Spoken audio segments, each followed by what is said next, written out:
Sunbelt regular season wraps up this weekend, but there's more than Troy versus Southern Miss and JMU. A lot more on the line. Let's talk about it next on Locked On Sunbelt.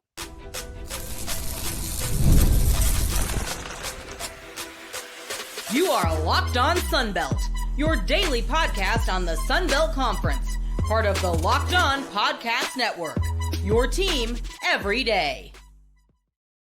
All right, Dave Schultz, Locked On Sunbelt, your teams every day. Happy Thanksgiving, everybody. Hopefully you had a great meal and watched a ton of football yesterday and perhaps going to watch more football today and, of course, do a little shopping.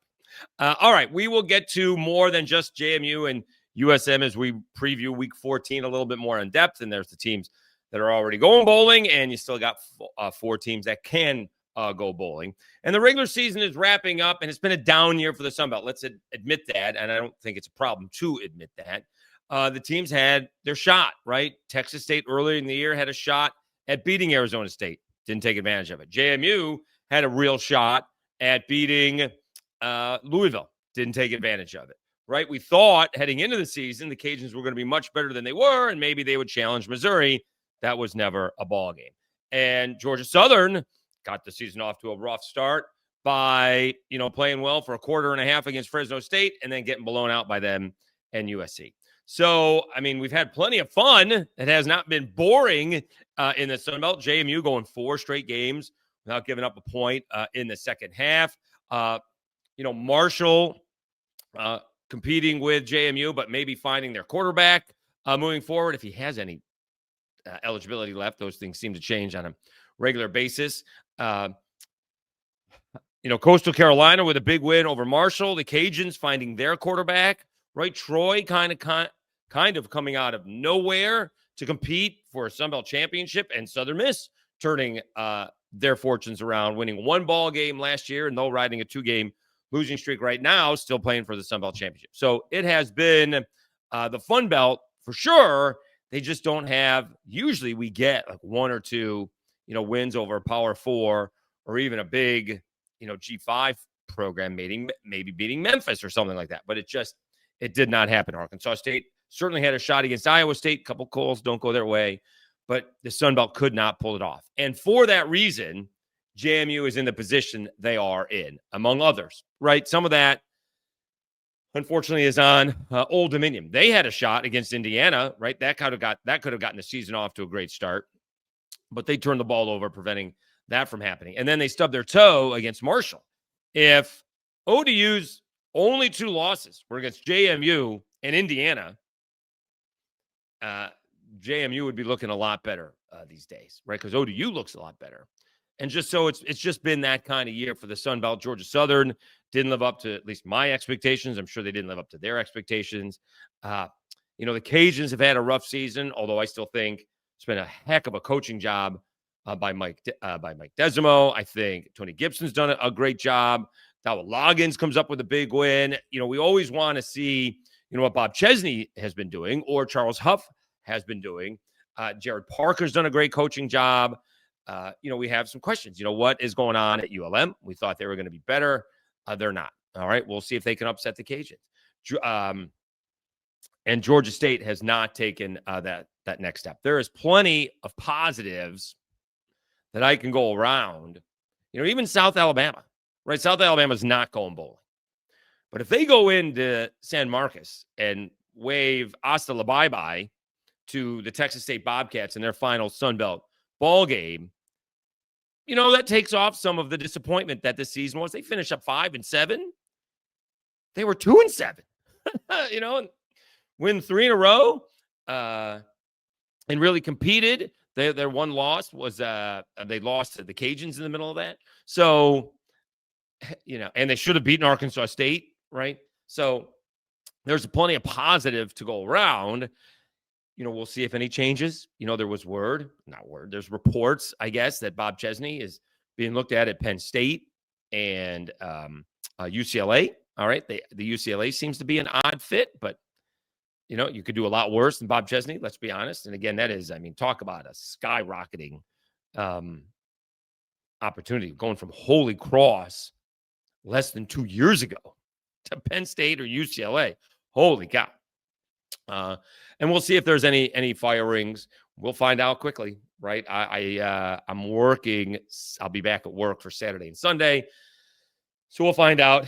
I'm not usually off on Monday, but we're trying to switch that to go to the Sun Belt Championship. I have to work 6 straight days and then travel. Poor me. I'll manage. Although I do get the following weekend off. So I get to travel back all day Saturday. That's easy. And then have all day Sunday to recoup, if you will. But it just hasn't been that great a year for the Sun Belt. But again, you guys know this. I'm a hashtag always a bright side kind of guy. Even Coastal Carolina, that's had an odd season, right? They started off really poorly. I think they won like 4 in a row. And then, the injury bug hit them with Samari Collier. And the defense hasn't been very good, but they're going bowling for like the 3rd time in Tim Beck's, tenure there. And I know that's not what they were under Jamie Chadwell, but we'll see what happens. They're in a tough spot. The tough spot was losing to Georgia Southern. That was the tough spot. Not to mention the schedule at the end of the year at Georgia Southern, at South Carolina, hosting James Madison. That's a rough spot compared to the 4 teams that they played before: Monroe, App, Marshall, Georgia State. That the level of competition is stepping up, and only one of those games was at App State. So, and Old Dominion has had this marvelous season, right? I mean, he's not being mentioned at all outside of being a coordinator at Virginia Tech. But does Ricky Rahne get any look-see, or does he just get a few $100,000 more on the contract, sticks around for $1 million, and just plays at ODU, just coaches ODU? So, again, it hasn't been one of those breakout years for the Sun Belt. And again, that's what's holding JMU back. I can't sit here and argue honestly, or debate honestly. I don't know about arguing. Debate honestly that JMU's had this great schedule and deserves to be in the playoff. My only argument with that is they haven't lost anybody bad. They lost to Louisville, but which even with that SMU loss isn't awful. And Louisville was playing without their quarterback, Miller Moss. But regardless, they haven't lost anybody bad, right? Everybody in the American has taken one on the chin in a big way, right? UNT got blown out at home by USF. All of a sudden, USF has 3 losses. Tulane's got 2 losses, 1 to UTSA. And is that the best win this year outside of the Sun Belt? Texas State beating UTSA. So, again, I can only, in an honest debate, say that JMU does not have a bad loss compared to a good win. Now, the problem is I can be a little hypocritical or talk out of both sides of my mouth, but we see that all the time with the College Football Playoff Committee, right? Where they count the good wins over here, right, with Tulane having played Northwestern and Duke, but then holding the bad losses to Miami and not giving Miami any credit for beating, Notre Dame. No, that's a different episode. We've done that episode. All right. And probably we'll do more when the final one comes out in a couple of weeks. So we shall see. All right. Let's take a timeout. We'll come back. We'll start previewing week 14. Let me know what you guys think down in the comments. Has it been a down year? It's still very good for ODU and JMU. One has already won 10 ball games. One can win 10 ball games. And we could still have 9 teams go bowling. You're going to have at least 7 as 4 teams are playing each other. And the winner of that, each ball game is going bowling. And then depends on if the Cajuns and Texas State win, which they are both heavily favored to do so. So you could have 9 teams bowling. That's pretty good out of 14 in the Sun Belt. All right, let's take a timeout. We'll come back. We will start previewing in earnest week 14 in the Sun Belt. We'll do that right after I tell you about Omaha Steaks.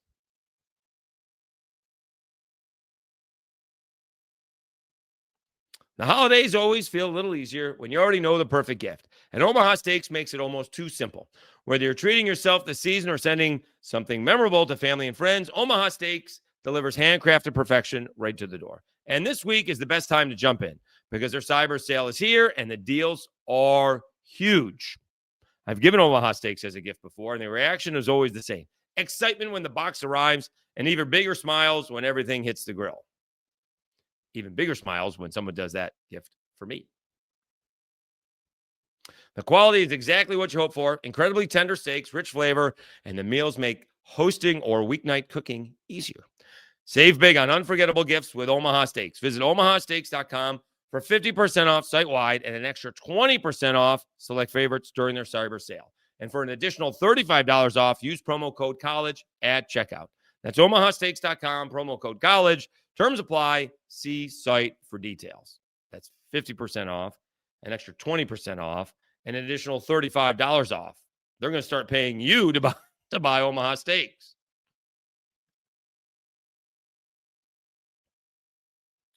All right, Dave Schultz, Locked On Sunbelt, your teams every day. All right, so obviously the big ball game is still Southern Miss and Troy. All right, I'm going against my better thought here. I'm going to take Troy to win this ball game, and I'm really only doing that based on the last 2 weeks for Southern Miss and last week for Troy. All right, and a lot is going to absolutely have to be doing with how healthy Braylon Braxton is. And does Southern Miss force any turnovers? If Southern Miss wins the turnover battle, and I mean by one, they'll win the ballgame. If they do not, they're going to lose.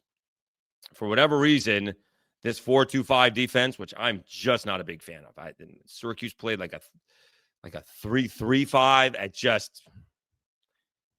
I like being aggressive. If you're going to throw it 40 or 50 yards downfield and complete that pass, good for you. All right. That's impressive. Throwing a 7-yard out is not. That's really easy. I need to prevent the 7-yard out. Kind of like center fielders in baseball, like Jim Edmonds was great at this. I'm playing shallow. You hit it over my head, hat tip to you. But I'm not giving you one off the end of the bat and you're dinking it in for a single. Hit a line drive, that's different. But I'm going to prevent all the singles. I'm going to track down a lot of those doubles and triples. But if you hit it over my head, that's good for you. I'm not going to let you to get cheapies. And the reason these coaches do this, and I think I brought it up with Scott Watkins, is in college, and the pros for that fact of the matter, you can't have 10 to 12 plays without a sack, a penalty. Something is going to stop it. And if it doesn't stop it the first time, which I think this year we have seen plenty of teams, pro and college and probably high school, go through those first 15, 20 plays and have no problem, and then nothing. And those teams playing JMU in the second half are exactly like that, right? They run through their plays and they got no adjustments as JMU makes the adjustments, and they score nothing. So we see that all the time early on. So I'm going to take Troy to win this, not only to cover, but to win. All right. Wouldn't be surprised if Southern Miss wins, but I just don't like the way they have been playing at all. And it's still a 6.5-point favorite. I don't get it. Again, it's not about who you think is going to win or not. You could think that Southern Miss is going to win, but I don't understand how they were a 1.5-point favorite on the road to a 3-win team and almost a full 7-point home favorite to like a 7-win team. I don't get it. It just doesn't make sense to me. All right, let's see what else. Obviously, the other important ball game is JMU at Coastal.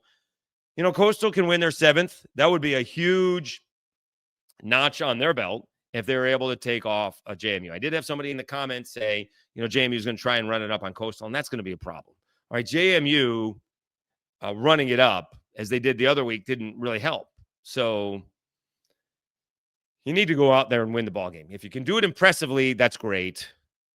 But also, you're not going to, Alonzo Barnett III is not going to play in, the fourth quarter, right? You don't want to get these guys hurt when you're winning by 30 or 40, if that's the case. All right. And so JMU's got to go in there, take care of business, and you got to let the other stuff play out. You have no control over any of this except your performance. All right. Normally, I would not want to give up this many. I mean, this is a bunch of points. That's a lot of points. 21.5 points on the road. That's a lot of points.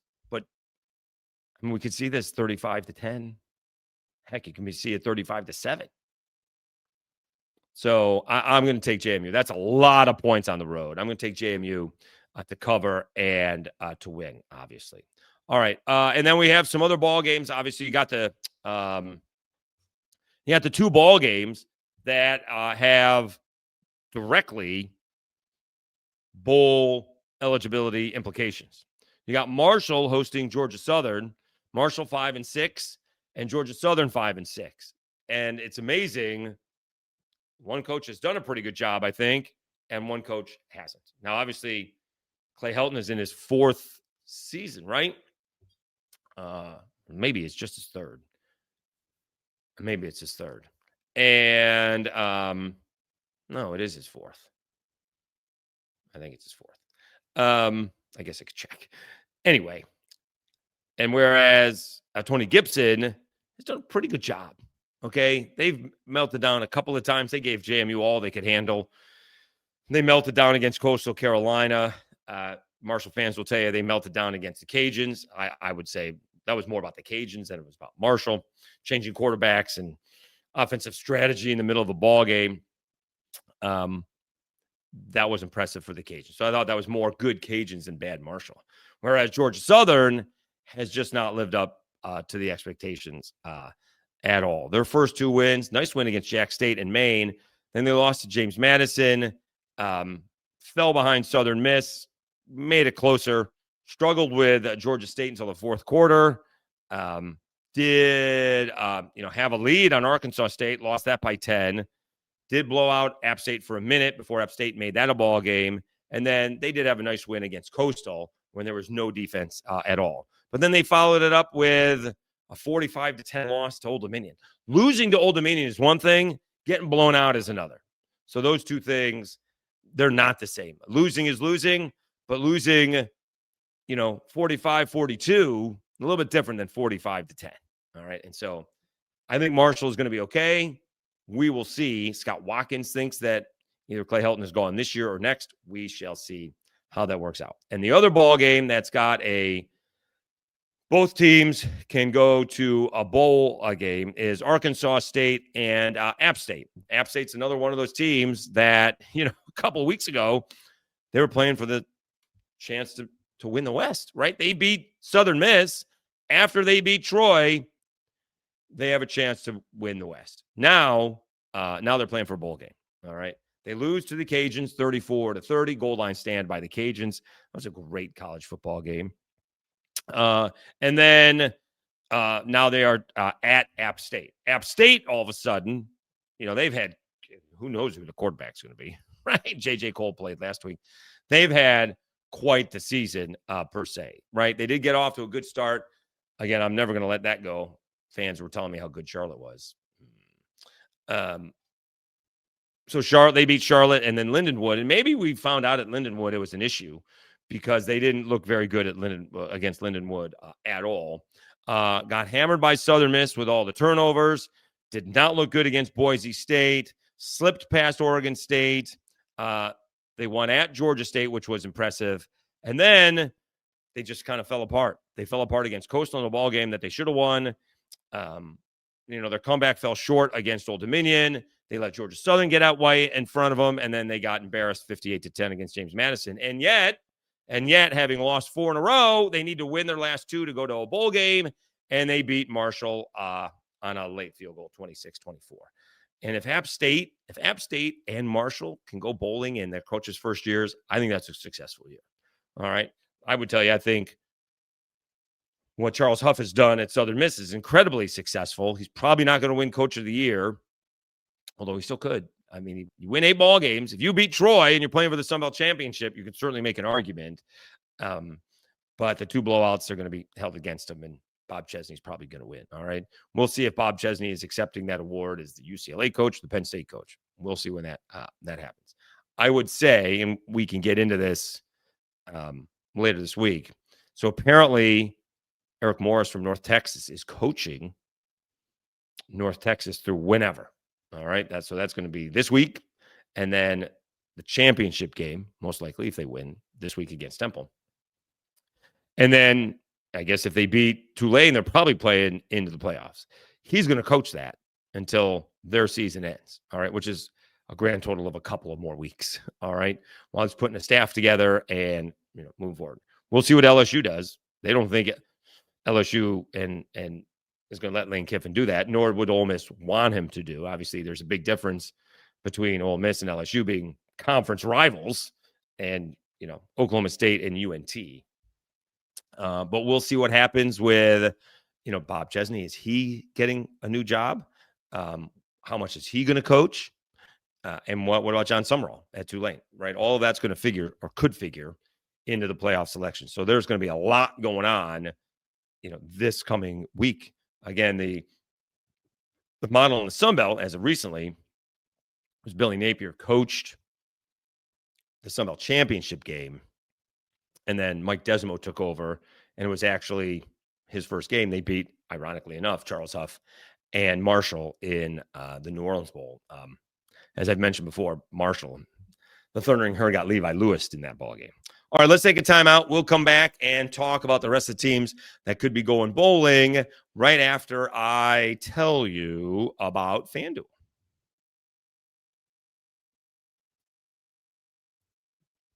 The NBA is back, and there's no better place to get in on the action than FanDuel, the official sports betting partner of the NBA. Even if you missed the start of a game or want to ride that hot hand, FanDuel has live bets on everything from who will score next to fourth quarter comebacks. Plus, you can even combine your live bets into a same-game parlay for a shot at a bigger payout. Keeps every game exciting, especially when your team's making that late a push. Again, that Southern Miss line is 6.5. It is a very wonky line, if you ask me. Cajuns and Texas State both favored by 9.5 at home. Marshall is 10.5 at home. Old Dominion is 27.5 at home. App State small favorite, 1.5 at home. And you do have JMU 21.5 points on the road. Right now, FanDuel is giving new customers $300 in bonus bets when your first $5 bet wins. So head to FanDuel.com to sign up and play your game with FanDuel, the official sports betting partner of the NBA.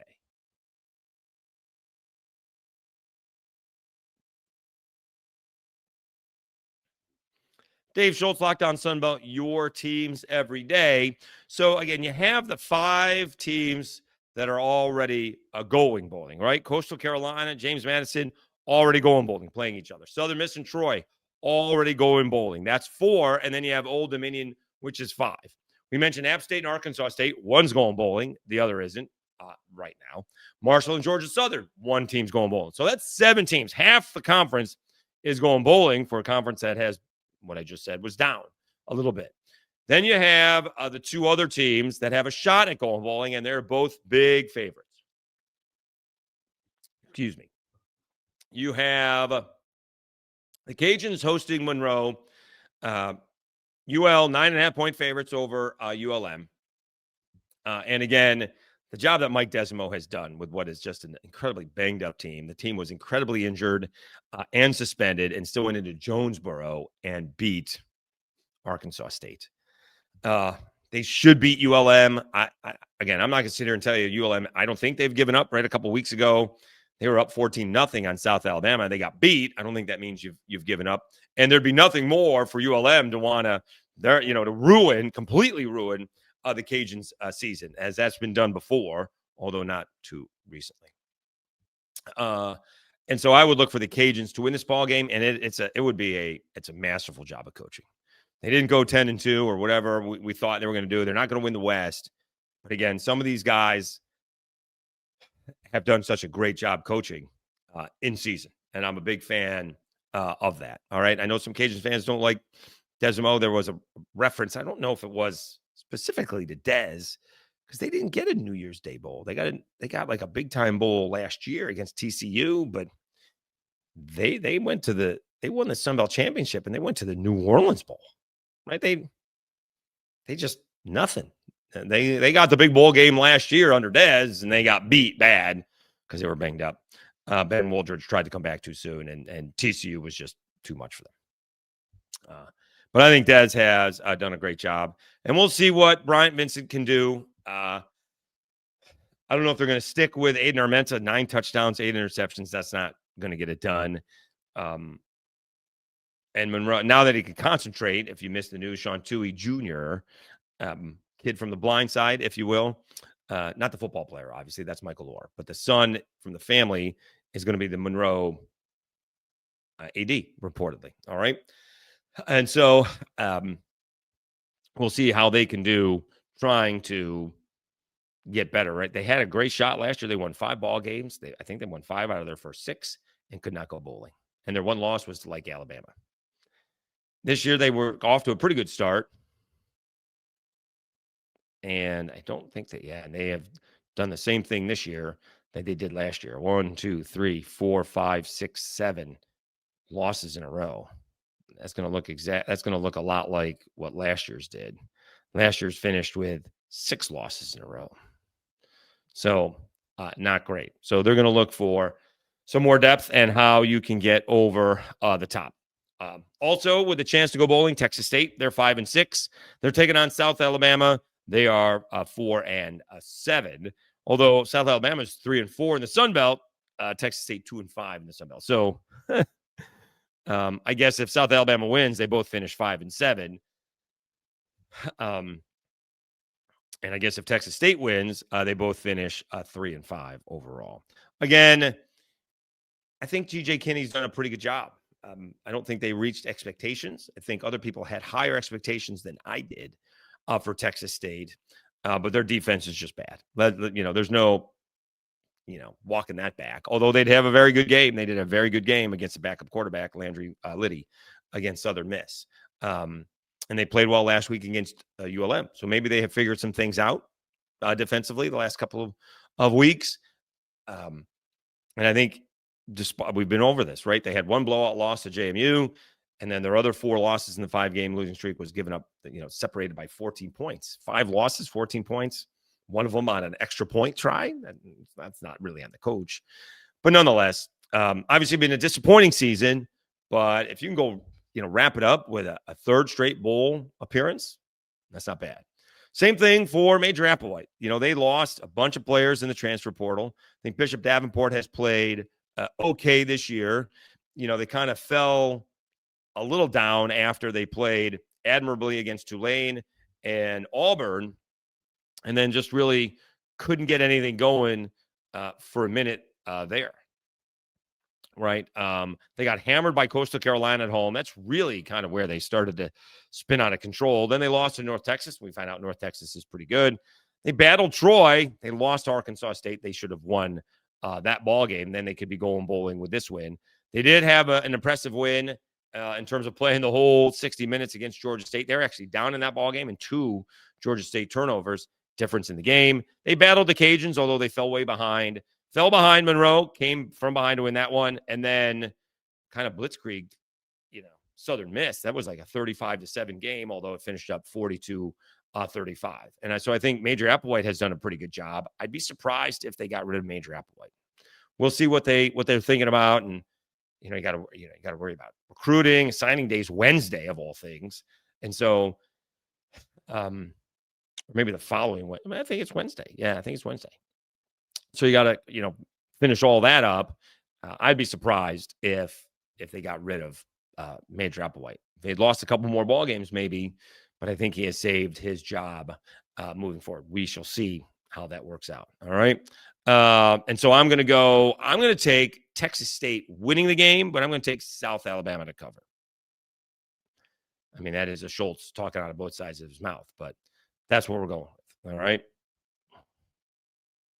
And then you do have, I guess, the one more ball game is Old Dominion. They're trying to finish up strong.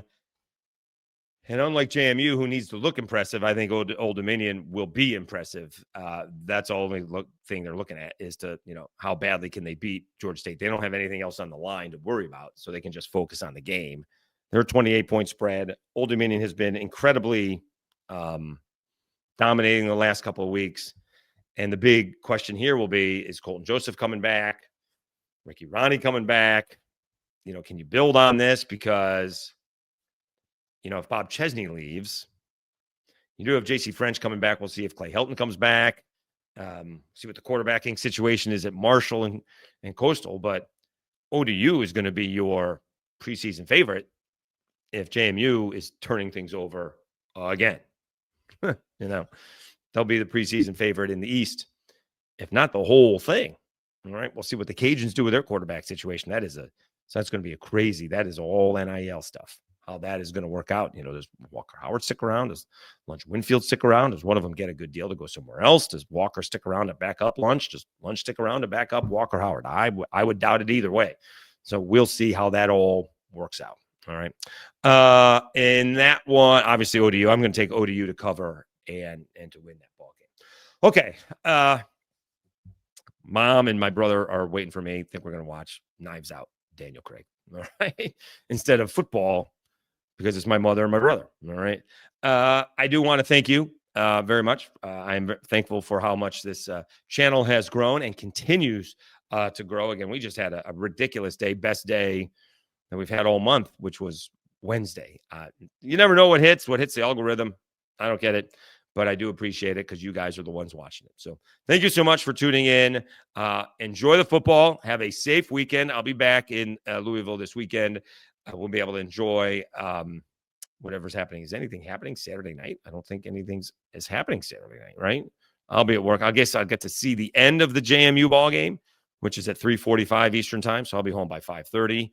Troy and Southern Miss. I'll see the second half of that ball game. So that's it. All these are day games. Cajuns and Monroe playing at 3. Texas State, South Alabama at 3. So I will be able to see a lot of the endings of that games. All right. So we'll do a quick recap on those games. And then, of course, a full recap on Monday. And we'll get back to the college basketball as well. All right. Thanks very much for tuning in. You've been watching Locked On Sunbelt, your teams every day. Have a great weekend, everybody. We'll talk to you again on Monday.